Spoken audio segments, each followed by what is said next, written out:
Welcome to Echoes of Time, where the voices of history rise again. In the 13th century, the world witnessed the rise of the greatest land empire in history.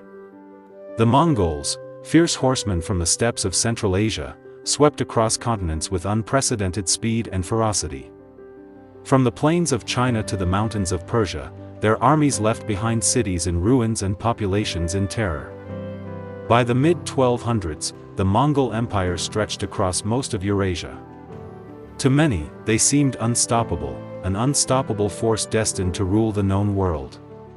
But in the year 1260, in a valley of Galilee, their advance would meet a wall. A wall forged not of stone, but of men who refused to surrender. To understand the significance of Ain Jālūt, one must first understand the Mongols. Born in the harsh landscapes of Mongolia, the Mongols lived as nomads. They were expert horsemen, skilled archers, and hardened by the rigors of the steppe.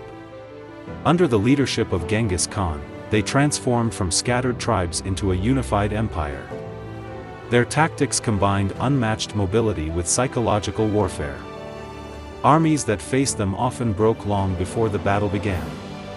By the mid-13th century, the successors of Genghis Khan extended Mongol rule across China, Central Asia, Persia, and into Eastern Europe. Cities such as Kiev, Nishapur, and Samarkand fell before their might. The Mongols had built the largest contiguous empire the world had ever seen.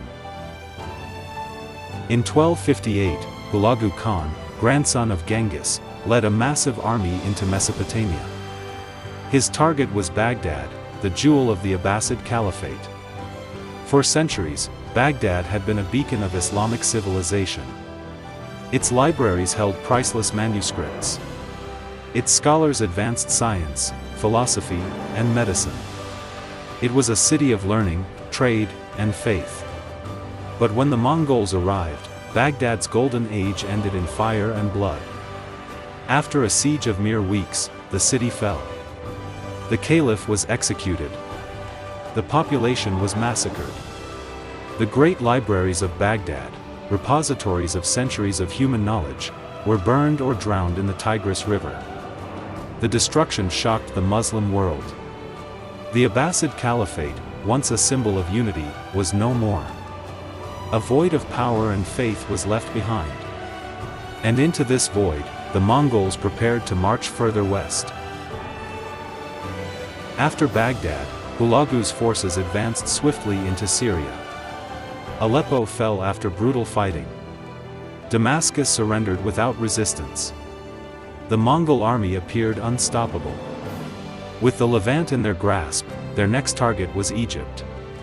If Egypt fell, the Mongols would dominate not only the Middle East but also the holy cities of Mecca and Medina. Yet, just as their campaign reached its height, news from Mongolia changed everything. The great Khan monk was dead. Hulagu withdrew the bulk of his army to secure succession, leaving behind a smaller but still deadly force under his trusted general, Kitbuka. At the same time, Egypt had undergone its own transformation. The Ayyubid dynasty of Saladin had declined, replaced by the rule of the Mamluks. The Mamluks were unlike any rulers before them. They were originally slaves, purchased as boys from Central Asia and the Caucasus, trained as soldiers, and converted to Islam. Bound by discipline and loyalty, they formed an elite warrior class. Over time, the Mamluks seized power themselves. By 1260, Sultan Qutuz sat on the throne of Egypt, and his army of hardened Mamluks was the only force capable of resisting the Mongols. For Qutuz, the Mongol advance was more than a threat to Egypt. It was a threat to the survival of Islamic civilization itself. Between Egypt and the Mongols lay the Crusader states, remnants of European conquests from the First Crusade. By the 13th century, these states were weakened, holding only coastal fortresses and narrow strips of land. Caught between two powerful enemies, the Crusaders faced a choice: side with the Mongols or with the Mamluks. Pragmatism won. Fearful of Mongol power, the Crusaders allowed Qutuz and his army safe passage through their territory. Thus, in a rare moment of history, sworn enemies set aside their hostilities. The survival of the region depended on it.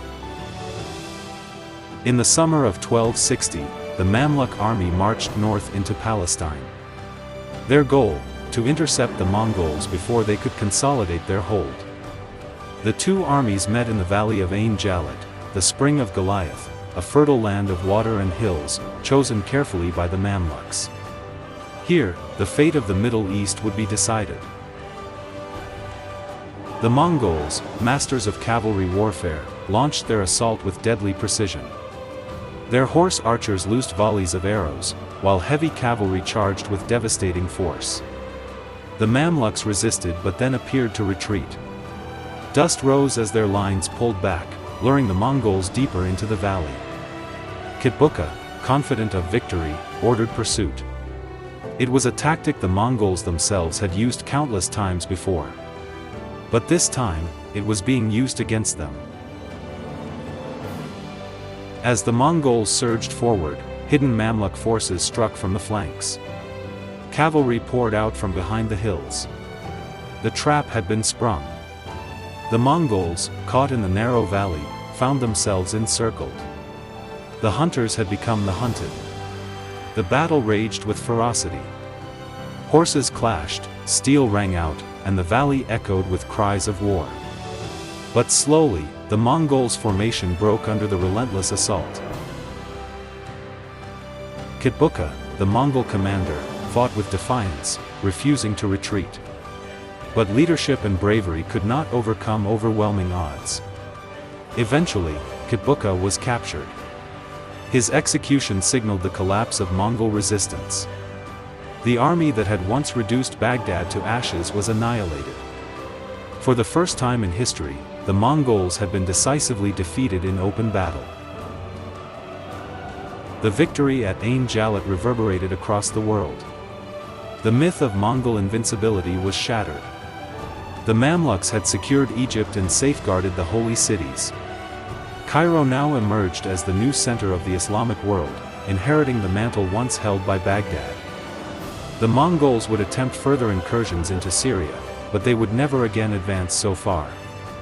The balance of power had shifted. Ain Jālūt was not only a military victory, it was a civilizational turning point. The Battle of Ain Jālūt is remembered as one of the most pivotal battles of the Middle Ages. It was the day the Mongol tide was stopped. The day when the course of history changed in a narrow valley of Galilee. Had the Mongols triumphed, the map of the Middle East, and perhaps the entire world, might look very different today. Instead, it was here that a new chapter began. A chapter in which the Mamluks rose as defenders of faith, guardians of Egypt, and victors against the greatest conquerors the world had ever known.